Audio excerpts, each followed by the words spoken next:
нар одоо сүүлийн 1 жилийн төслөөр ажиллалаа.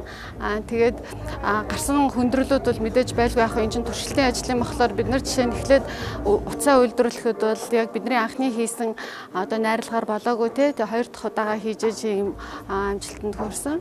За тэгээ хамгийн гол үр дүн гэвэл бид нар өнөөдөр одоо тусгай зориултын ажлын хувцас гэж хэлээд байгаа. Энэ одоо маш чухал Монголд одоо хамгийн шаардлагатай байгаа салбарууд те барилга, уул уурхай, дэд бүтцийн энэ салбаруудад ашиглаж болох ажлын хувцсны даавыг Монголд үйлдвэрлэх боломжийг ингээ үзүүлснээрээ импортын бүтээгдэхүүнийг халах те бас энэ тэмээнийхээ ноосны хувьд шинэ зах зээлийн нэг шинэ бүтээгдэхүүний нэр төрөл нэмэхийг л одоо зорж энийг хэлээ. Тэгээ энэ нь бол одоо үндсэн ач холбогдно гэж бодож байна. Ер нь бол тэмээний ноос, налуур, одоо хоньны ноосууд маань бүгдээрээ маш сайхан юм байгалийн те маш гоё юм ширхэгдүүдэлтэй.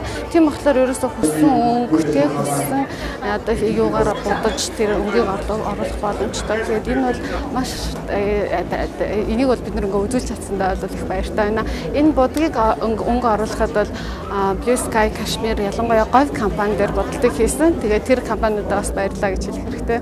Цаашд бид нар ажлын хувцас гэж сая ярьсан те тэрнээс гадна бол энэ Монгол тэмээгээр үйлдвэрлэсэн маш олон төрлийн тансагтай жишээ нь торон байна. Торон бол маш ховор, маш нарийн ширхэгттэй их үнэт ховор түүхий шүү дээ.